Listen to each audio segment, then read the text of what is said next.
ಆತ್ಮೀಯ ವಿದ್ಯಾರ್ಥಿಗಳೇ, ನಾನು ನಿಮ್ಮ ಅನುಷಿತ್ ದೇವರ್ನವದ್ಗಿ. ಅನುಷಿತ್ ಪಾಲಿಟಿ ಕ್ಲಾಸಸ್ಗೆ ಸ್ವಾಗತ. ಇಂದಿನ ಸಂಚಿಕೆಯಲ್ಲಿ ನಾವು ಅನಕ್ಷರತೆಯ ಕಾರಣಗಳನ್ನು ನೋಡೋಣ.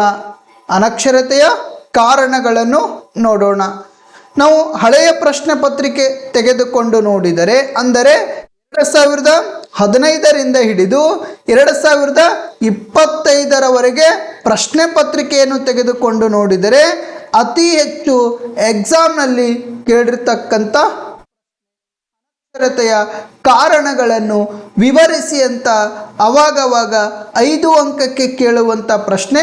ಒಂದು ವೇಳೆ 10 ಅಂಕಕ್ಕೆ ಕೇಳಿದರೆ ಯಾವ ರೀತಿ ಕೇಳಲಾಗುತ್ತದೆ ಅಂದರೆ, ಅನಕ್ಷರತೆಯ ಕಾರಣಗಳು ಮತ್ತು ಅವುಗಳ ಪರಿಹಾರೋಪಾಯಗಳು ಅಥವಾ ಅವುಗಳ ನಿವಾರಣೋಪಾಯಗಳನ್ನು ವಿವರಿಸಿ ಅಂತ 10 ಅಂಕಕ್ಕಾದರೂ ಕೇಳಬಹುದು. 5 ಅಂಕಕ್ಕೆ ಕೇಳಿದರೆ ಅನಕ್ಷರತೆಯ ಕಾರಣಗಳನ್ನು ವಿವರಿಸಿ ಅಂತ ಕೇಳಬಹುದು. ಒಂದು ರಾಷ್ಟ್ರವನ್ನಾಗಿ ನಿರ್ಮಾಣ ಮಾಡಬೇಕಾದರೆ ಅಥವಾ ಒಂದು ರಾಷ್ಟ್ರ ಪ್ರಜಾಪ್ರಭುತ್ವ ವ್ಯವಸ್ಥೆಯನ್ನು ಇನ್ನಷ್ಟು ನಾವು ಬಲಗೊಳಿಸಬೇಕಾದರೆ ಅಲ್ಲೇನಪ್ಪ ಅಂದರೆ ಆ ರಾಷ್ಟ್ರದಲ್ಲಿರ್ತಕ್ಕಂಥ ನಾಗರಿಕರ ಮೇಲೆ ಅವಲಂಬನೆಯಾಗಿರುತ್ತದೆ. ಆ ರಾಷ್ಟ್ರದಲ್ಲಿರ್ತಕ್ಕಂಥ ನಾಗರಿಕರು ವಿದ್ಯಾವಂತ ಪ್ರಜೆಗಳಾದರೆ ಅಥವಾ ಜಾಗೃತ ಪ್ರಜೆಗಳಾದರೆ ಆವಾಗ ಮಾತ್ರ ನಾವು ಉತ್ತಮ ರಾಷ್ಟ್ರವನ್ನು ನಿರ್ಮಾಣ ಮಾಡಿಕೊಳ್ಳಬಹುದು. ಅಷ್ಟೇ ಅಲ್ಲದೆ ಸ್ನೇಹಿತರೆ, ನಮ್ಮ ರಾಷ್ಟ್ರವು ಸಹಿತ ಇನ್ನಷ್ಟು ನಾವು ಪ್ರಜಾಪ್ರಭುತ್ವ ವ್ಯವಸ್ಥೆಯನ್ನು ಸಹಿತ ಬಲಗೊಳಿಸುವಂಥ ಪ್ರಯತ್ನ ಮಾಡಿಕೊಳ್ಳಬಹುದು.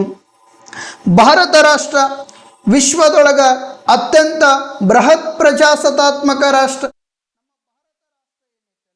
ಈ ಭಾರತ ರಾಷ್ಟ್ರ ವಿಶ್ವದಲ್ಲಿಯೇ ಅತ್ಯಂತ ಬೃಹತ್ ಪ್ರಜಾಸತ್ತಾತ್ಮಕ ರಾಷ್ಟ್ರವಾಗಿದೆ. ನಮ್ಮ ಭಾರತ ರಾಷ್ಟ್ರ ಏನೈತಲ್ಲ, ಈ ಭಾರತ ರಾಷ್ಟ್ರ ಇರ್ತಕ್ಕಂಥ ಪ್ರಜಾಪ್ರಭುತ್ವ ವ್ಯವಸ್ಥೆ ಏನೈತಲ್ಲ, ಈ ಪ್ರಜಾಪ್ರಭುತ್ವ ವ್ಯವಸ್ಥೆ ಹಂತ ಹಂತವಾಗಿ ನಾವು ಇನ್ನಷ್ಟು ಬಲಗೊಳಿಸುವಂಥ ಪ್ರಯತ್ನಗಳನ್ನು ಮಾಡ್ತಾ ಇದ್ದೇವೆ. ಯಾಕಪ್ಪ ಅಂದರೆ ನಮ್ಮ ರಾಷ್ಟ್ರದಲ್ಲಿರ್ತಕ್ಕಂಥ ವಿದ್ಯಾವಂತ ಪ್ರಜೆಗಳು, ಅಷ್ಟೇ ಅಲ್ಲದ ಸ್ನೇಹಿತರು, ಜಾಗೃತ ಪ್ರಜೆಗಳೇನಿದಾರಲ್ಲ, ತಿಳುವಳಿಕೆ ಪ್ರಜೆಗಳೇನಿದಾರಲ್ಲ, ರಾಜಕೀಯ ಮೌಲ್ಯವನ್ನು ಅರಿತುಕೊಂಡಿರ್ತಕ್ಕಂಥ ಪ್ರಜೆಗಳೇನಿದಾರಲ್ಲ, ಈ ಪ್ರಜೆಗಳು ಇರುವುದರಿಂದ ನಮ್ಮ ರಾಷ್ಟ್ರ ಇನ್ನಷ್ಟು ನಾವು ಪ್ರಜಾಪ್ರಭುತ್ವ ವ್ಯವಸ್ಥೆಯಲ್ಲಿ ಬಲಗೊಳಿಸುವಂಥ ಪ್ರಯತ್ನ ಮಾಡ್ತಾ ಇದ್ದೇವೆ. ಆದರೆ ಪ್ರಸ್ತುತ ದಿನಮಾನಗಳಲ್ಲಿ ಕೆಲವೊಂದಿಷ್ಟು ಅನಕ್ಷರತೆ ವ್ಯವಸ್ಥೆಯನ್ನು ನಾವು ನೋಡ್ಕೊಳ್ಬಹುದು. ಅನಕ್ಷರಸ್ಥ ನಾಗರಿಕರೇನಿದಾರಲ್ಲ, ಈ ನಾಗರಿಕರಿಂದಲೂ ಸಹಿತ ನಮ್ಮ ಪ್ರಜಾಪ್ರಭುತ್ವ ವ್ಯವಸ್ಥೆ ಏನಾಗೈತಪ್ಪ ಅಂದರೆ ಇನ್ನಷ್ಟು ಸ್ವಲ್ಪ ಕುಸಿಯುವಂಥ ಪ್ರಯತ್ನಗಳಾಗ್ತಾ ಇದೆ. ಅದನ್ನು ಬಲಗೊಳಿಸಬೇಕಾದರೆ ಆ ರಾಷ್ಟ್ರದಲ್ಲಿರ್ತಕ್ಕಂಥ ನಾಗರಿಕರಿಗೆ ವಿದ್ಯಾವಂತರನ್ನಾಗಿ ಮಾಡುವಂಥ ಪ್ರಯತ್ನ ಮಾಡಿಕೊಳ್ಬೇಕು. ಅವರಲ್ಲಿ ರಾಜಕೀಯ ಪರಿಜ್ಞಾನ ಮೂಡಿಸುವಂಥ ಪ್ರಯತ್ನ ಮಾಡಿಕೊಂಡಾಗ ಮಾತ್ರ ನಮ್ಮ ಪ್ರಜಾಪ್ರಭುತ್ವ ವ್ಯವಸ್ಥೆ ಇನ್ನಷ್ಟು ಬಲಗೊಳಿಸುವಂಥ ಪ್ರಯತ್ನ ಮಾಡಿಕೊಳ್ಳಬಹುದು. ಈ ಪ್ರಜಾಪ್ರಭುತ್ವ ವ್ಯವಸ್ಥೆಗೆ ಸವಾಲಾಗಿರ್ತಕ್ಕಂಥ ಇವತ್ತು ಅಸಮಾನತೆ ಯಾವ ರೀತಿ ಸವಾಲಾಗಿದೆ, ಭಯೋತ್ಪಾದನೆ ಯಾವ ರೀತಿ ಸವಾಲಾಗಿದೆ, ಭ್ರಷ್ಟಾಚಾರ ಯಾವ ರೀತಿ ಸವಾಲಾಗಿದೆ, ಕೋಮುವಾದ ಯಾವ ರೀತಿ ಸವಾಲಾಗಿದೆ, ಅದೇ ರೀತಿ ಈ ಅನಕ್ಷರತೆಯು ಸಹಿತ ನಮ್ಮ ಪ್ರಜಾಪ್ರಭುತ್ವ ವ್ಯವಸ್ಥೆಗೆ ಸವಾಲ್ ಆಗಿರ್ತಕ್ಕಂಥ ಅಂಶವಾಗಿದೆ, ಮಾರಕವಾಗಿರ್ತಕ್ಕಂಥ ಅಂಶವಾಗಿದೆ, ಅಡಚಣೆ ಆಗಿರ್ತಕ್ಕಂಥ ಅಂಶವಾಗಿದೆ. ಯಾವ ಅಂಶಪ್ಪ ಅಂದರೆ ಈ ಅನಕ್ಷರತೆ ಅನ್ನುವಂಥ ಅಂಶ.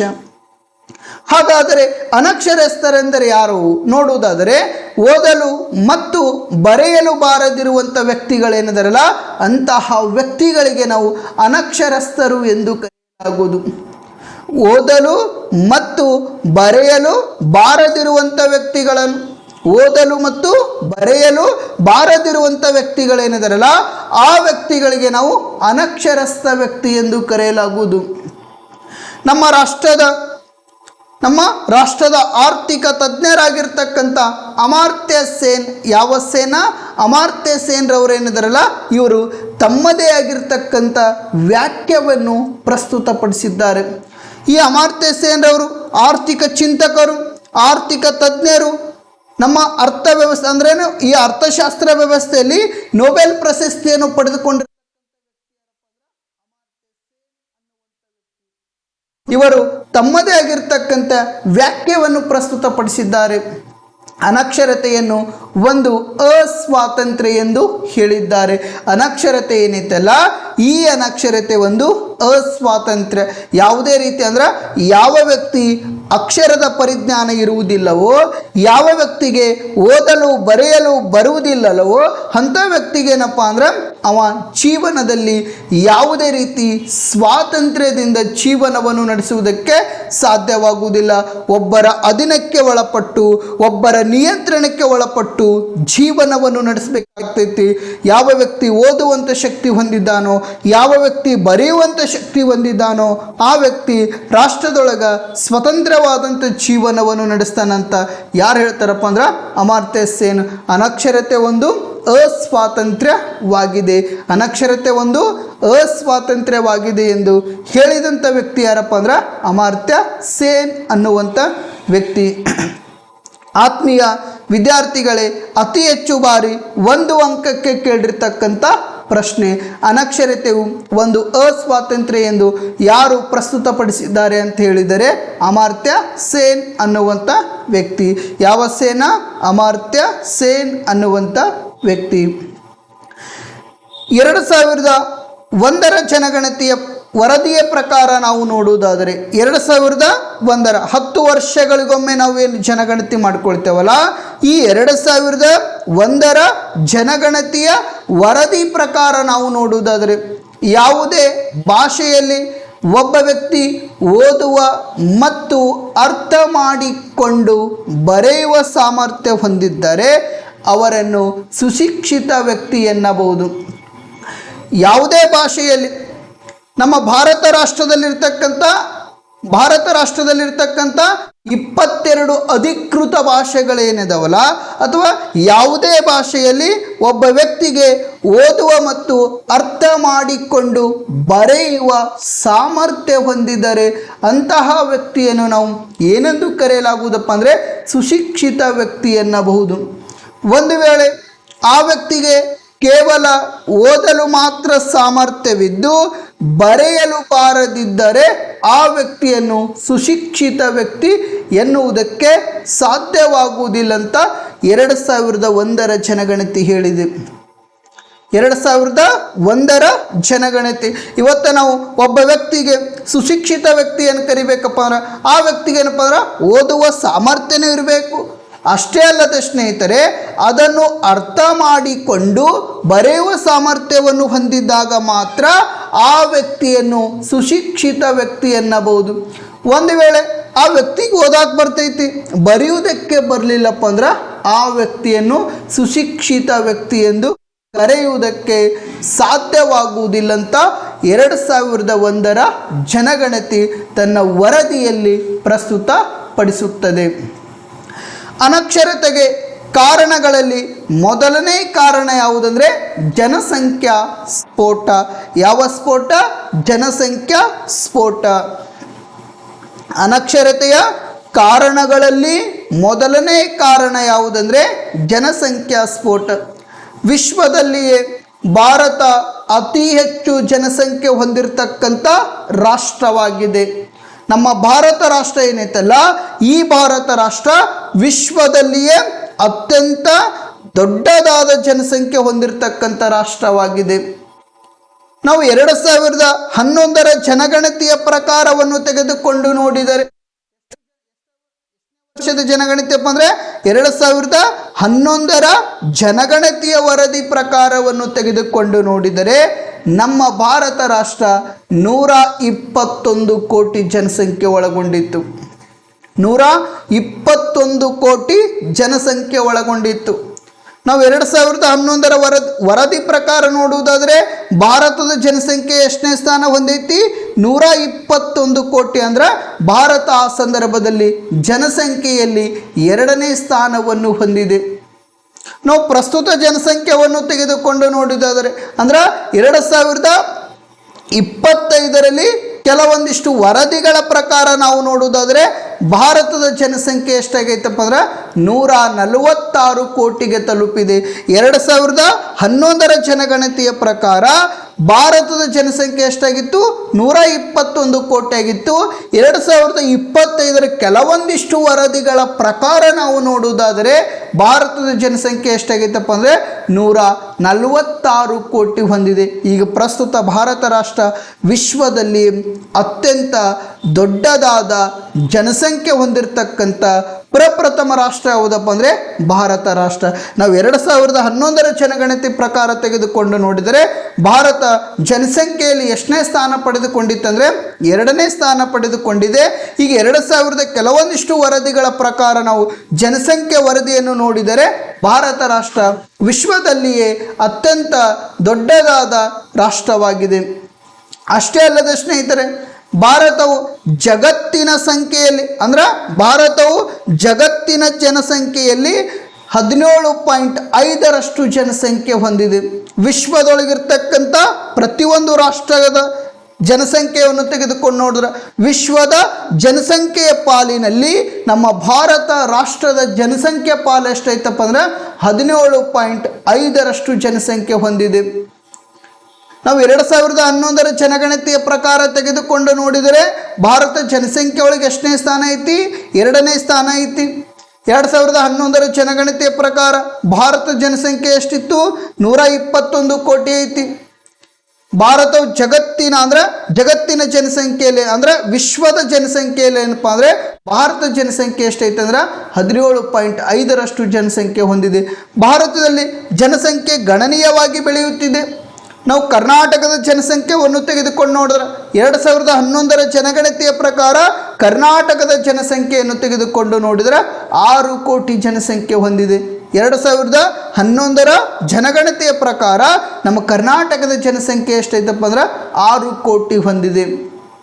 ಅತಿಯಾದ ಜನಸಂಖ್ಯೆ ಆಗುವುದರಿಂದಲೂ ಸಹಿತ ರಾಷ್ಟ್ರದೊಳಗ ಅನಕ್ಷರತೆ ಅನ್ನುವಂಥ ವ್ಯವಸ್ಥೆ ಉಲ್ಬಣಗೊಳ್ತೈತಿ.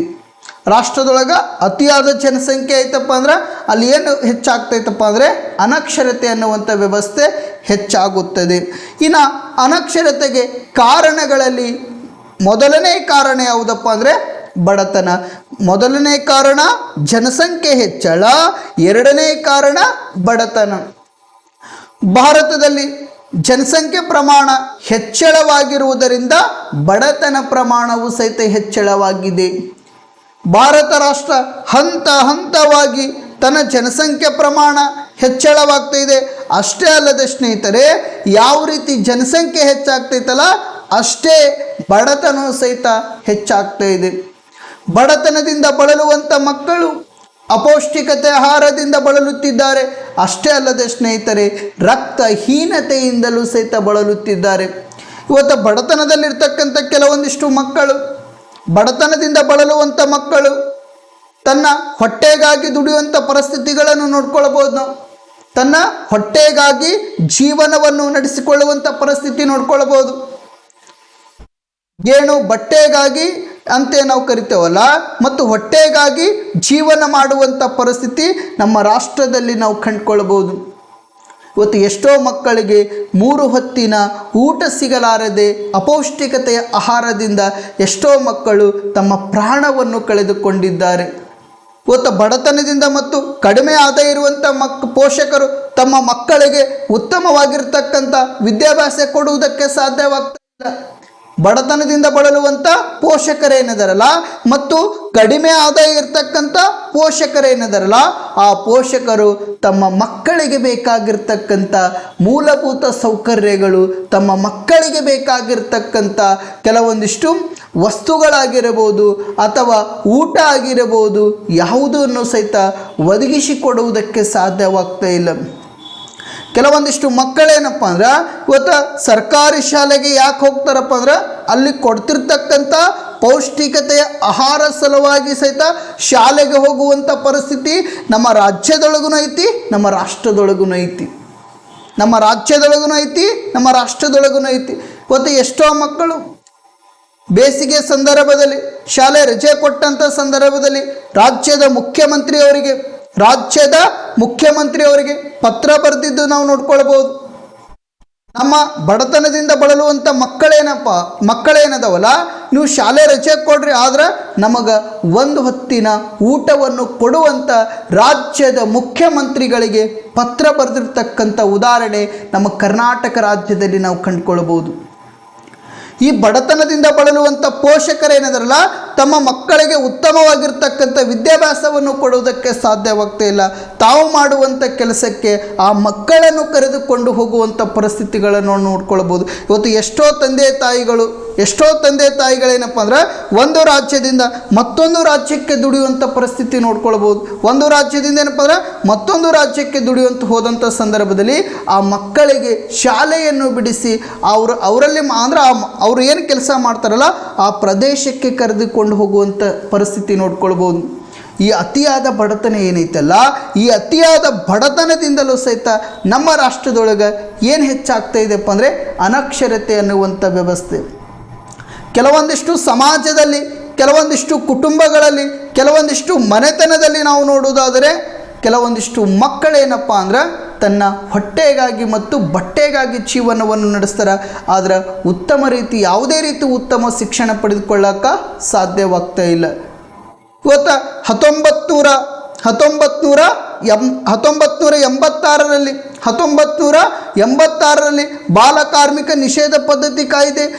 ಬಾಲಕಾರ್ಮಿಕ ನಿಷೇಧ ಕಾಯ್ದೆ ಜಾರಿಗೆ ತಂದರೂ ಸಹಿತ ಇವತ್ತು ಎಷ್ಟೋ ಮಕ್ಕಳು ಕಾರ್ಖಾನೆಗಳಲ್ಲಿ ದುಡಿಯುತ್ತಿದ್ದಾರೆ, ಎಷ್ಟೋ ಮಕ್ಕಳೇನಪ್ಪ ಅಂದ್ರೆ ಕೈಗಾರಿಕೆಗಳಲ್ಲಿ ದುಡಿಯುತ್ತಿದ್ದಾರೆ, ಎಷ್ಟೋ ಮಕ್ಕಳು ಹೋಟೆಲ್ಗಳಲ್ಲಿ ಕೆಲಸ ಮಾಡುತ್ತಿದ್ದಾರೆ, ಎಷ್ಟೋ ಮಕ್ಕಳೇನಪ್ಪ ಅಂದ್ರೆ ತರಕಾರಿಗಳನ್ನು ಮಾರುವುದಾಗಿರಬಹುದು ಅಥವಾ ಇನ್ನಿತರ ಕೆಲವೊಂದಿಷ್ಟು ಚಟುವಟಿಕೆಗಳಲ್ಲಿ ತೊಡಗಿಸಿಕೊಳ್ಳುವಂಥ ಪ್ರಯತ್ನ ಮಾಡುತ್ತಿದ್ದಾರೆ.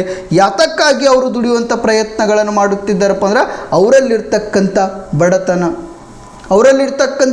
ಬಡತನ ಏನೈತಲ್ಲ ಅದನ್ನು ನೀಗಿಸಲುಗೋಸ್ಕರ ಮಕ್ಕಳು ಶಾಲೆಗಳಿಂದ ವಂಚಿತರಾಗಿ ಇವತ್ತು ಹೊಲ ಗದ್ದೆಗಳಲ್ಲಿ ಕೆಲಸ ಮಾಡುವಂಥ ಪರಿಸ್ಥಿತಿ ನೋಡಿಕೊಳ್ಳಬಹುದು. ಈ ಬಡತನ ಏನೈತಲ್ಲ ಇದು ಸಹಿತ ಅನಕ್ಷರತೆಗೆ ಕಾರಣವಾಗಿರ್ತಕ್ಕಂಥ ಅಂಶವಾಗಿದೆ. ಇನ್ನು ಸಾಮಾಜಿಕ ಹಿಂದುಳಿದಿರುವಿಕೆ, ಅನಕ್ಷರತೆಯ ಕಾರಣಗಳಲ್ಲಿ ಮೂರನೇ ಕಾರಣ ಯಾವುದಪ್ಪ ಅಂದರೆ ಸಾಮಾಜಿಕ ಹಿಂದುಳಿದಿರುವಿಕೆ. ನಮ್ಮ ರಾಷ್ಟ್ರದಲ್ಲಿರ್ತಕ್ಕಂಥ, ಅದರಲ್ಲಿ ವಿಶೇಷವಾಗಿ ಹಿಂದೂ ಧರ್ಮದಲ್ಲಿರ್ತಕ್ಕಂಥ ಸಾಮಾಜಿಕ ನ್ಯೂನತೆಗಳಿಂದ ಅಥವಾ ನಮ್ಮ ರಾಷ್ಟ್ರದಲ್ಲಿರ್ತಕ್ಕಂಥ ಜಾತಿ ಪದ್ಧತಿ, ನಮ್ಮ ರಾಷ್ಟ್ರದಲ್ಲಿರ್ತಕ್ಕಂಥ ಲಿಂಗ ತಾರತಮ್ಯ, ನಮ್ಮ ರಾಷ್ಟ್ರದಲ್ಲಿರ್ತಕ್ಕಂಥ ಜನರಲ್ಲಿ ಕೀಳರಿಮೆ ಅಥವಾ ಶಿಕ್ಷಣ ಬಗೆಯ ನಿರಾಸಕ್ತಿ ಅಥವಾ ಸಾಮಾಜಿಕ ನಿರ್ಬಂಧಗಳೇನಿದಾವಲ್ಲ, ಈ ಸಾಮಾಜಿಕ ನಿರ್ಬಂಧಗಳು ಬಹುತೇಕ ಜನರನ್ನು ಶಿಕ್ಷಣದಿಂದ ವಂಚಿತರನ್ನಾಗಿಸುವಂಥ ಪ್ರಯತ್ನ ಮಾಡುತ್ತಿದೆ. ನಮ್ಮ ರಾಷ್ಟ್ರದೊಳಗೆ ಸಾಮಾಜಿಕ ನ್ಯೂನತೆಗಳು, ಕೆಲವೊಂದಿಷ್ಟು ಶೋಷಣೆಗೆ ಒಳಪಟ್ಟಿರ್ತಕ್ಕಂಥ ಸಮುದಾಯಗಳು, ಪ್ರಾಚೀನ ಕಾಲದಿಂದಲೂ ಶೋಷಣೆಗೆ ಒಳಪಟ್ಟಿರ್ತಕ್ಕಂಥ ಸಮುದಾಯಗಳು, ದೌರ್ಜನ್ಯಕ್ಕೆ ಒಳಪಟ್ಟಿರ್ತಕ್ಕಂಥ ಸಮುದಾಯಗಳು, ನಮ್ಮ ರಾಷ್ಟ್ರದಲ್ಲಿರ್ತಕ್ಕಂಥ ಮೇಲರಿಮೆ ಮತ್ತು ಕೀಳರಿಮೆ ಅನ್ನುವಂಥ ಈ ಮನೋಭಾವನೆಯಿಂದಲೂ ಸಹಿತ ಕೆಲವೊಂದಿಷ್ಟು ನಾಗರಿಕರು ಶಿಕ್ಷಣದಿಂದ ವಂಚಿತರಾಗುತ್ತಿದ್ದಾರೆ. ನಮ್ಮ ಸಮಾಜದಲ್ಲಿ ಲಿಂಗ ತಾರತಮ್ಯ ಐತಿ. ಇವತ್ತು ಹೆಣ್ಣು ಮಕ್ಕಳಿಗೆ ಯಾವುದೇ ರೀತಿಯ ಉನ್ನತವಾಗಿರ್ತಕ್ಕಂಥ ಶಿಕ್ಷಣವನ್ನು ಒದಗಿಸಿಕೊಡ್ತಾ ಇಲ್ಲ. ಹೆಣ್ಣು ಮಕ್ಕಳಿಗೆ ಏನಪ್ಪ ಅಂದ್ರೆ ಯಾವುದೇ ರೀತಿಯ ಉನ್ನತವಾಗಿರ್ತಕ್ಕಂಥ ಶಿಕ್ಷಣವನ್ನು ಒದಗಿಸಿಕೊಡ್ತಾ ಇಲ್ಲ. ನಾವು ಮನುಸ್ಮೃತಿ ಗ್ರಂಥದ ಪ್ರಕಾರವನ್ನು ತೆಗೆದುಕೊಂಡು ನೋಡಿದರೆ ಮಹಿಳೆಯರು ಶಿಕ್ಷಣ ಪಡೆದುಕೊಳ್ಳಂಗಿರಲಿಲ್ಲ, ಮಹಿಳೆಯರು ವೇದಗಳ ಅಧ್ಯಯನ ಮಾಡಂಗಿರಲಿಲ್ಲ, ಮಹಿಳೆಯರು ಉಪನಿಷತ್ತುಗಳನ್ನು ಅಧ್ಯಯನ ಮಾಡಂಗಿರಲಿಲ್ಲ, ಮಹಿಳೆಯರು ಸಾಮಾಜಿಕ ಚಟುವಟಿಕೆಗಳಲ್ಲಿ ಭಾಗವಹಿಸುವುದಕ್ಕೆ ಅವಕಾಶ ಇರಲಿಲ್ಲ. ಇಂತಹ ಮನಸ್ಥಿತಿ ಏನೈತಲ್ಲ, ಇಂತಹ ಮನೋಭಾವನೆ ಏನೈತಲ್ಲ, ಈ ಲಿಂಗ ತಾರತಮ್ಯ ಏನೈತಲ್ಲ, ಈ ಲಿಂಗ ತಾರತಮ್ಯದಿಂದಲೂ ಸಹಿತ ಎಷ್ಟೋ ಮಹಿಳೆಯರು ಶಿಕ್ಷಣದಿಂದ ವಂಚಿತರಾಗಿದ್ದಾರೆ. ಅಷ್ಟೇ ಅಲ್ಲದ ಸ್ನೇಹಿತರೆ, ಜನರಲ್ಲಿ ಮೇಲರಿಮೆ ಮತ್ತು ಕೀಳರಿಮೆ ಅನ್ನುವಂಥ ಭಾವನೆ ಅಥವಾ ನಮ್ಮ ಸಮಾಜದಲ್ಲಿರ್ತಕ್ಕಂಥ ಸಾಮಾಜಿಕ ನಿರ್ಬಂಧಗಳೇನಿದಾವಲ್ಲ, ಈ ನಿರ್ಬಂಧಗಳಿಂದಲೂ ಸಹಿತ ಎಷ್ಟೋ ಸಮುದಾಯಗಳು ಶಿಕ್ಷಣದಿಂದ ವಂಚಿತರಾಗಿದ್ದಾರೆ. ಇವತ್ತು ಕೆಲವೊಂದಿಷ್ಟು ಜಾತಿಗಳ ಪಟ್ಟಿಯನ್ನು ನಾವು ತೆಗೆದುಕೊಂಡು ನೋಡಿದರೆ ಆ ಜಾತಿಗಳು ಇಲ್ಲಿಯವರೆಗೂ ಸಹಿತ ಏನಪ್ಪ ಅಂದ್ರೆ ಯಾವುದೇ ರೀತಿ ಸ್ನಾತಕೋತ್ತರ ಪದವಿಯನ್ನು ಸಹಿತ ಪಡೆದುಕೊಂಡಿಲ್ಲ. ಸ್ನಾತಕೋತ್ತರ ಪದವಿ ಅಥವಾ ಉನ್ನತವಾದ ಶಿಕ್ಷಣವನ್ನು ಪಡೆದುಕೊಳ್ಳಕ್ಕೆ ಸಾಧ್ಯವಾಗಲಿಲ್ಲ, ಪ್ರಾಥಮಿಕ ಶಿಕ್ಷಣ ಪಡೆದುಕೊಳ್ಳಕ್ಕೆ ಸಾಧ್ಯವಾಗಲಿಲ್ಲಪ್ಪ ಅಂದ್ರೆ ಇನ್ನು ಸ್ನಾತಕೋತ್ತರ ಪದವಿ ಎಲ್ಲಿ ಪಡೀಬಹುದು? ಅವರಿಗೆ ಪ್ರಾಥಮಿಕ ಶಿಕ್ಷಣ ಸರಿಯಾಗಿ ಸಿಗ್ತಾ ಇಲ್ಲ. ಇವತ್ತು ಎಷ್ಟೋ ಸಮುದಾಯಗಳು ಗುಡ್ಡಗಾಡು ಪ್ರದೇಶಗಳಲ್ಲಿ ವಾಸ ಮಾಡ್ತಾರೆ. ಗುಡ್ಡಗಾಡು ಪ್ರದೇಶಗಳಲ್ಲಿ ಅಷ್ಟೇ ಅಲ್ಲದೆ ಸ್ನೇಹಿತರೆ, ಕೆಲವೊಂದಿಷ್ಟು ಸಮುದಾಯಗಳು ನಾವು ಯಾವ ಜಾತಿಯಲ್ಲಿ ಇದ್ದೀವಿ ಅನ್ನೋದ್ರ ಬಗ್ಗೆನೂ ಸಹಿತ ಅವ್ರಿಗೆ ಗೊತ್ತಿಲ್ಲ.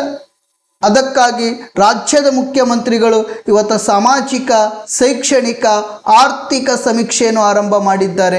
ಯಾತಕ್ಕಾಗಿ ಈ ಸಾಮಾಜಿಕ, ಶೈಕ್ಷಣಿಕ, ಆರ್ಥಿಕ ಸಮೀಕ್ಷೆಯನ್ನು ಆರಂಭ ಮಾಡಿದ್ದಾರಪ್ಪ ಅಂದರೆ ಯಾವ ಸಮುದಾಯದಲ್ಲಿರ್ತಕ್ಕಂಥ ವ್ಯಕ್ತಿಗಳು ಯಾವ ಉದ್ಯೋಗವನ್ನು ಹೊಂದಿದ್ದಾರೆ, ಯಾವ ರೀತಿ ಅಂದರೆ ಅವರು ಪ್ರಾಥಮಿಕ ಹಂತ ಶಿಕ್ಷಣ ಮುಗಿಸ್ಯಾರೋ, ಏನು ಪ್ರೌಢ ಹಂತ ಶಿಕ್ಷಣ ಮುಗಿಸ್ಯಾರೋ, ಏನು ಪದವಿ ಪೂರ್ವ ಹಂತ ಶಿಕ್ಷಣ ಮುಗಿಸ್ಯಾರೋ, ಏನು ಪದವಿ ಶಿಕ್ಷಣ ಮುಗಿಸ್ಯಾರೋ, ಏನು ಸ್ನಾತಕೋತ್ತರ ಪದವಿ ಶಿಕ್ಷಣ ಮುಗಿಸ್ಯಾರೋ, ಅವರು ಯಾವ ಹುದ್ದೆಗಳಲ್ಲಿ ಇದ್ದಾರ, ಅವರ ಆದಾಯ ಎಷ್ಟೈತಿ, ಅವರು ಸಮಾಜದೊಳಗೆ ಏನಪ್ಪ ಅಂದ್ರೆ ಅವರಿಗೆ ಅವರಿಗೆ ಸರ್ಕಾರದಿಂದ ದೊರಕಿರ್ತಕ್ಕಂಥ ಸೌಲಭ್ಯವು ಎಲ್ಲವೂ ಸಹಿತ ಈ ಸಾಮಾಜಿಕ, ಶೈಕ್ಷಣಿಕ, ಆರ್ಥಿಕ ಸಮೀಕ್ಷೆ ಮುಖಾಂತರ ಎಲ್ಲವೂ ವರದಿಯನ್ನು ಕ್ರೋಢೀಕರಿಸುವ ಪ್ರಯತ್ನ ಮಾಡ್ತಾ ಇದ್ದಾರೆ. ಎಲ್ಲ ಸಮಾಜದ ವರದಿಗಳನ್ನು ಕೆಲವೊಂದಿಷ್ಟು ರಾಜಕಾರಣಿಗಳು ಅದನ್ನು ಜಾತಿ ಗಣತಿಗೆ ಸೀಮಿತ ಮಾಡುವಂಥ ಪ್ರಯತ್ನ ಮಾಡ್ತಾ ಇದ್ದಾರೆ. ಅದು ಜಾತಿ ಗಣತಿ ಅಲ್ಲ, ಅದೊಂದು ಸಾಮಾಜಿಕ, ಆರ್ಥಿಕ, ಶೈಕ್ಷಣಿಕ ಸಮೀಕ್ಷೆಯಾಗಿದೆ. ಇವತ್ತು ಪ್ರತಿಯೊಂದು ಸಮುದಾಯದ ಎಲ್ಲ ವರದಿಯನ್ನು ತರಿಸಿಕೊಳ್ಳುವಂಥ ಪ್ರಯತ್ನ ಮಾಡ್ತಾ ಇದ್ದಾರೆ. ಇವತ್ತು ಯಾವ ಸಮುದಾಯ ಶಿಕ್ಷಣದಿಂದ ವಂಚಿತವಾಗಿದೆ ಆ ಸಮುದಾಯಕ್ಕೆ ಶಿಕ್ಷಣವನ್ನು ಒದಗಿಸಿಕೊಡುವಂಥ ಪ್ರಯತ್ನ, ಯಾವ ಸಮುದಾಯ ಆರ್ಥಿಕವಾಗಿ ಹಿನ್ನಡೆ ಐತಿ ಆ ಸಮುದಾಯವನ್ನು ಕೆಲವೊಂದಿಷ್ಟು ಯೋಜನೆಗಳ ಮೂಲಕ, ಕೆಲವೊಂದಿಷ್ಟು ಸೌಲಭ್ಯಗಳನ್ನು ಕಲ್ಪಿಸಿಕೊಡುವುದರ ಮೂಲಕ ಅವರನ್ನು ಸಬಲರನ್ನಾಗಿಸುವಂಥ ಪ್ರಯತ್ನ ಮಾಡುತ್ತಿದ್ದಾರೆ. ಅದಕ್ಕಾಗಿ ನಮ್ಮ ರಾಷ್ಟ್ರದಲ್ಲಿರ್ತಕ್ಕಂಥ ಈ ಜಾತಿ ಪದ್ಧತಿ, ಈ ಲಿಂಗ ತಾರತಮ್ಯ, ಜನರಲ್ಲಿರ್ತಕ್ಕಂಥ ಮೇಲರಿಮೆ ಮತ್ತು ಕೀಳರಿಮೆ ಮನೋಭಾವನೆ ಆಗಿರಬಹುದು, ಅಥವಾ ಶಿಕ್ಷಣ ಬಗ್ಗೆ ನಿರಾಸಕ್ತಿ ಆಗಿರಬಹುದು, ಅಥವಾ ಸಾಮಾಜಿಕ ನಿರ್ಬಂಧಗಳಾಗಿರಬಹುದು, ಇವುಗಳೆಲ್ಲವೂ ಸಹಿತ ಏನಪ್ಪ ಅಂದ್ರೆ ಶಿಕ್ಷಣದಿಂದ ವಂಚಿತರನ್ನಾಗಿಸುವಂಥ ಪ್ರಯತ್ನ ಮಾಡ್ತಾ ಇದೆ.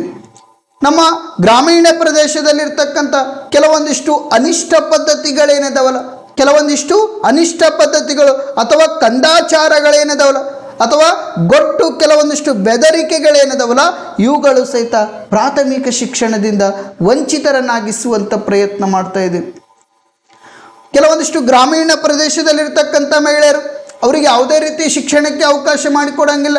ಇಲ್ಲ, ನಮ್ಮ ಸಂಪ್ರದಾಯ ಒಳಗೆ ಶಿಕ್ಷಣಕ್ಕೆ ಅವಕಾಶ ಇಲ್ಲ ಅಂತ ಕೆಲವೊಂದಿಷ್ಟು ಸಂಪ್ರದಾಯಬದ್ಧವಾದಿಗಳು ಆ ಮಹಿಳೆಯರಿಗೆ ಹೇಳುವಂಥ ಪ್ರಯತ್ನ ಮಾಡ್ತಾ ಇದ್ದಾರೆ.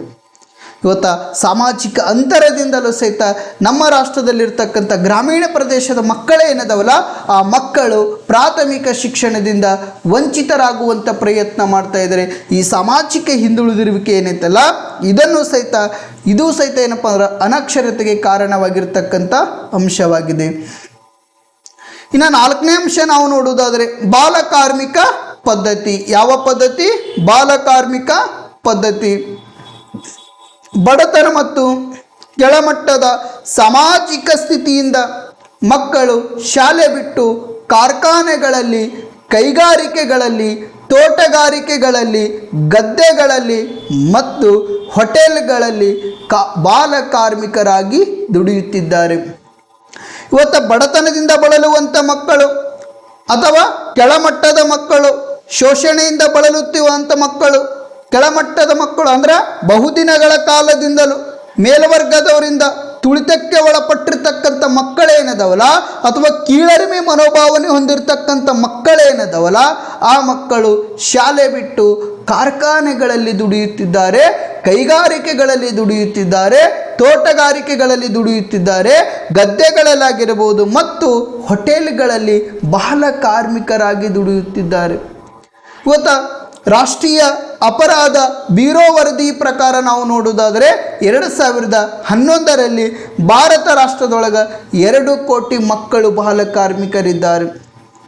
121 ಕೋಟಿ ಜನಸಂಖ್ಯೆಯಲ್ಲಿ ಸುಮಾರು 2 ಕೋಟಿ ಜನ ಏನೈತಲ್ಲ, ಈ 2 ಕೋಟಿ ಜನ ಬಾಲಕಾರ್ಮಿಕ ಮಕ್ಕಳು ಇದ್ದಾರೆ. ನಾವು ಕೆಲವೊಂದಿಷ್ಟು ವಿಶ್ವ ಬ್ಯಾಂಕ್ ವರದಿ ಪ್ರಕಾರ ತೆಗೆದುಕೊಂಡು ನೋಡಿದರೆ ವಿಶ್ವ ಬ್ಯಾಂಕ್ ವರದಿ ಪ್ರಕಾರ ಈ 2025ರಲ್ಲಿ ಭಾರತ ರಾಷ್ಟ್ರದೊಳಗೆ ಏನಪ್ಪ ಅಂದ್ರೆ 5.75 ಏನಪ್ಪ ಅಂದ್ರೆ ಬಾಲ ಕಾರ್ಮಿಕರನ್ನು ಕಂಡುಕೊಳ್ಬೋದು.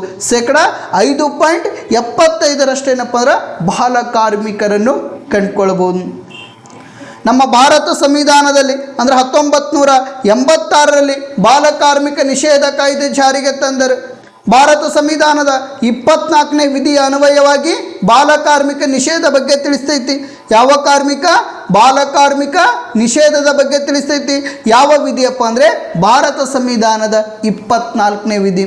ಸಂವಿಧಾನದ ರಚನಾಕಾರರು ಮೂಲಭೂತ ಹಕ್ಕುಗಳಲ್ಲಿ ಅಂದ್ರೆ ಈ ಶೋಷಣೆ ವಿರುದ್ಧ ಹಕ್ಕುಗಳಲ್ಲಿ ಏನಪ್ಪ ಅಂದ್ರೆ ಬಾಲ ಕಾರ್ಮಿಕ ನಿಷೇಧದ ಬಗ್ಗೆ ಪ್ರಸ್ತುತಪಡಿಸಿದರೆ ಸಹಿತ ಪ್ರಸ್ತುತ ದಿನಮಾನಗಳಲ್ಲಿ ಈ ಬಾಲ ಕಾರ್ಮಿಕ ಅನ್ನುವಂಥ ವ್ಯವಸ್ಥೆ ಜೀವಂತವಾಗಿ ಉಳಿದಿದೆ. 2011ರ ಜನಗಣತಿಯಲ್ಲಿ 121 ಕೋಟಿಯಲ್ಲಿ 2 ಕೋಟಿ ಜನ ಏನಪ್ಪ ಅಂದ್ರೆ ಬಾಲ ಕಾರ್ಮಿಕರಿದ್ದಾರೆ. ಇವತ್ತು ಎಷ್ಟೋ ಮಕ್ಕಳು ಈ ಚಿತ್ರದಲ್ಲಿರ್ತಕ್ಕಂಥ ಫೋಟೋವನ್ನು ನಾವು ನೋಡುವುದಾದರೆ ಇವತ್ತು 14 ವರ್ಷದ ಮಕ್ಕಳಿಗೆ ನಾವು ಅಂದ್ರೆ ಈ 14 ವರ್ಷದ ಮಕ್ಕಳು ಇವತ್ತು ಹೋಟೆಲ್ಗಳಲ್ಲಿ ಕೆಲಸ ಮಾಡ್ತಾರೆ, ಕೈಗಾರಿಕಾ ಕ್ಷೇತ್ರಗಳಲ್ಲಿ ಕೆಲಸ ಮಾಡ್ತಾರೆ, ಇವತ್ತು ಸಕ್ಕರೆ ಕಾರ್ಖಾನೆ ಆಗಿರ್ಬೋದು, ಇನ್ನಿತ ಕ್ಷೇತ್ರಗಳಲ್ಲಿ ಕೆಲಸ ಮಾಡ್ತಾರೆ.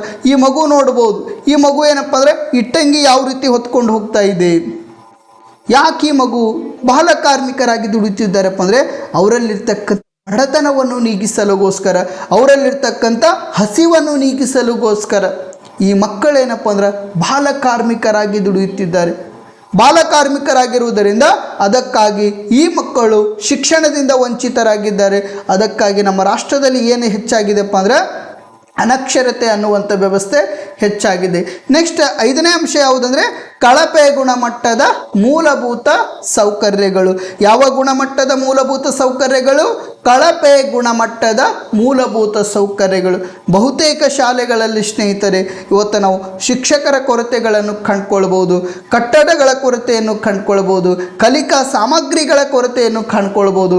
ಅಷ್ಟೇ ಅಲ್ಲದೆ ಸ್ನೇಹಿತರೆ ಆಟದ ಮೈದಾನಗಳ ಕೊರತೆಯನ್ನು ಕಂಡುಕೊಳ್ಬೋದು. ಅಷ್ಟೇ ಅಲ್ಲದೆ ಶಾಲೆಗೆ ತೆರಳಲು ಸಾರಿಗೆ ಸಂಪರ್ಕ ವ್ಯವಸ್ಥೆಯನ್ನು ಸಹಿತ ಈ ಸಾರಿಗೆ ಸಂಪರ್ಕ ಕೊರತೆ ಏನಿತ್ತಲ್ಲ ಇದನ್ನು ಸಹಿತ ನಾವು ಕಂಡುಕೊಳ್ಬೋದು. ಇವತ್ತು ನಮ್ಮ ರಾಷ್ಟ್ರದಲ್ಲಿರ್ತಕ್ಕಂಥ ಅಥವಾ ನಮ್ಮ ರಾಜ್ಯದಲ್ಲಿರ್ತಕ್ಕಂಥ ಸರ್ಕಾರಿ ಶಾಲೆಗಳ ಪಟ್ಟಿಯನ್ನು ನಾವು ತೆಗೆದುಕೊಂಡು ನೋಡೋದಾದರೆ ಆ ಸರ್ಕಾರಿ ಶಾಲೆಗಳಲ್ಲಿ ವಿಶೇಷವಾಗಿ ನಮ್ಮ ಕಲ್ಯಾಣ ಕರ್ನಾಟಕದ ಭಾಗದಲ್ಲಿ ನಾವು ಮೊದಲೇನು ಹೈದರಾಬಾದ್ ಕರ್ನಾಟಕ ಅಂತ ಏನು ಕರಿತೇವಲ್ಲ 2019ರಲ್ಲಿ ಸನ್ಮಾನ್ಯ ಶ್ರೀ ಯಡಿಯೂರಪ್ಪನವರು ಅದು ಕಲ್ಯಾಣ ಕರ್ನಾಟಕ ಅಂತ ಹೆಸರು ಬದಲಾವಣೆ ಮಾಡಿದ್ರು. ಹೆಸರಿಗೆ ಮಾತ್ರ ಕಲ್ಯಾಣ ಕರ್ನಾಟಕ. ಆ ರಾಜ್ಯದಲ್ಲಿರ್ತಕ್ಕಂಥ ನಾಗರಿಕರೇನಿದಾರಲ್ಲ ಮೊದಲೇ ಯಾವ ರೀತಿ ಇದ್ರಲ್ಲ ಅದೇ ರೀತಿ ಅದರ. ಇವತ್ತು ಎಷ್ಟೋ ಸಮುದಾಯಗಳು ಶಿಕ್ಷಣದಿಂದ ವಂಚಿತರಾಗಿದ್ದಾರೆ, ಎಷ್ಟೋ ಸಮುದಾಯಗಳು ರಾಜಕೀಯ ಕ್ಷೇತ್ರಗಳಿಂದ ವಂಚಿತರಾಗಿದ್ದಾರೆ. ಆ ಕಲ್ಯಾಣ ಕರ್ನಾಟಕದಲ್ಲಿರ್ತಕ್ಕಂಥ ಕೆಲವೊಂದಿಷ್ಟು ಶಾಲೆಗಳ ಪಟ್ಟಿಯನ್ನು ನಾವು ತೆಗೆದುಕೊಂಡು ನೋಡೋದಾದರೆ ಆ ಶಾಲೆಗಳಲ್ಲಿ ಇಲ್ಲಿವರೆಗೂ ಸಹಿತ ಏನಪ್ಪ ಅಂದ್ರೆ ಅಲ್ಲಿ ಇಂಗ್ಲೀಷ್ ಶಿಕ್ಷಕರ ಕೊರತೆಯನ್ನು ನಾವು ಕಂಡುಕೊಳ್ಬೋದು. ಅಷ್ಟೇ ಅಲ್ಲದೆ ಸ್ನೇಹಿತರೆ ವಿಜ್ಞಾನದ ಶಿಕ್ಷಕರ ಕೊರತೆಯನ್ನು ಸಹಿತ ನಾವು ಕಂಡುಕೊಳ್ಬೋದು. ಅಷ್ಟೇ ಅಲ್ಲದೆ ಸ್ನೇಹಿತರೆ ಗಣಿತ ಶಿಕ್ಷಕರ ಕೊರತೆಯನ್ನು ಕಂಡುಕೊಳ್ಬೋದು. ಕಲ್ಯಾಣ ಕರ್ನಾಟಕದ ಎಷ್ಟೋ ಶಾಲೆಗಳಲ್ಲಿ ಏನಪ್ಪ ಅಂದ್ರೆ ಇಂಗ್ಲೀಷ್ ಶಿಕ್ಷಕರ ಕೊರತೆ ಕಂಡುಕೊಳ್ಬೋದು, ವಿಜ್ಞಾನ ಶಿಕ್ಷಕರ ಕೊರತೆ ಕಂಡುಕೊಳ್ಬೋದು, ಗಣಿತ ಶಿಕ್ಷಕರ ಕೊರತೆಯನ್ನು ಕಂಡುಕೊಳ್ಬೋದು. ಅಷ್ಟೇ ಅಲ್ಲದೆ ಸ್ನೇಹಿತರೆ ಕೆಲವೊಂದಿಷ್ಟು ಶಾಲೆಗಳಲ್ಲಿ ಕಟ್ಟಡಗಳ ಕೊರತೆ. ಅಲ್ಲೇನಪ್ಪ ಅಂದ್ರೆ ಮಕ್ಕಳ ಸಂಖ್ಯೆ ಅತಿಯಾದ ಮಕ್ಕಳು ಇರ್ತಾವೆ. ಆದರೆ ಆ ಮಕ್ಕಳಿಗೆ ಅಲ್ಲಿ ಸರಿಯಾದ ರೀತಿಯಲ್ಲಿ ಕಲಿಬೇಕಪ್ಪ ಅಂದ್ರೆ ಅಲ್ಲಿರ್ತಕ್ಕಂಥ ಮಕ್ಕಳಿಗೆ ಕಟ್ಟಡಗಳ ಕೊರತೆಯನ್ನು ಕಂಡುಕೊಳ್ಬೋದು. ಅಷ್ಟೇ ಅಲ್ಲದೆ ಸ್ನೇಹಿತರೆ ಕಲಿಕಾ ಸಾಮಗ್ರಿಗಳ ಕೊರತೆ. ಇವತ್ತು ವಿಜ್ಞಾನಕ್ಕೆ ಸಂಬಂಧಪಟ್ಟಿರ್ತಕ್ಕಂಥ ಕೆಲವೊಂದಿಷ್ಟು ಈ ವಿಜ್ಞಾನ ಅನ್ನುವಂಥ ವಿಷಯ ಮಕ್ಕಳಿಗೆ ಸರಿಯಾದ ರೀತಿಯಲ್ಲಿ ಮನಮುಟ್ಟುವ ರೀತಿಯಲ್ಲಿ ಬೋಧನೆ ಮಾಡ್ಬೋದು.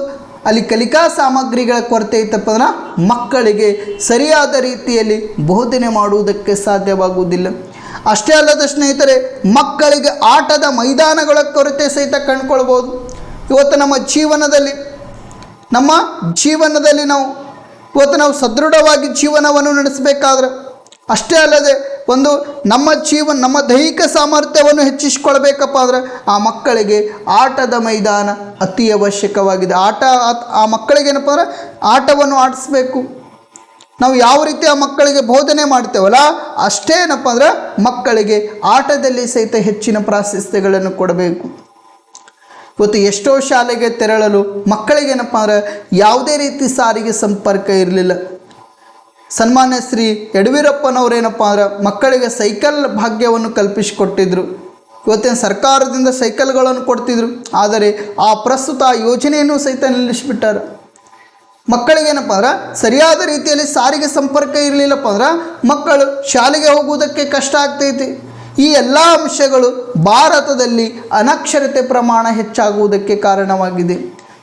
ಬಹುತೇಕ ಶಾಲೆಗಳಲ್ಲಿ ಶಿಕ್ಷಕರ ಕೊರತೆ ಐತಿ, ಕಟ್ಟಡಗಳ ಕೊರತೆ ಐತಿ, ಕಲಿಕಾ ಸಾಮಗ್ರಿಗಳ ಕೊರತೆ ಐತಿ, ಆಟದ ಮೈದಾನಗಳ ಕೊರತೆ ಐತಿ ಮತ್ತು ಶಾಲೆಗೆ ತೆರಳಲು ಸಾರಿಗೆ ಸಂಪರ್ಕ ಕೊರತೆಗಳನ್ನು ಕಾಣಬಹುದು.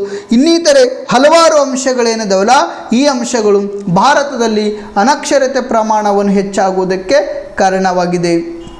ಆತ್ಮೀಯ ವಿದ್ಯಾರ್ಥಿಗಳೇ, ಇಂದಿನ ಸಂಚಿಕೆಯನ್ನು ನಾನು ಇಲ್ಲಿಗೆ ಮುಕ್ತಾಯಗೊಳಿಸುತ್ತಿದ್ದೇನೆ. ಎಲ್ಲರಿಗೂ ಶುಭವಾಗಲಿ.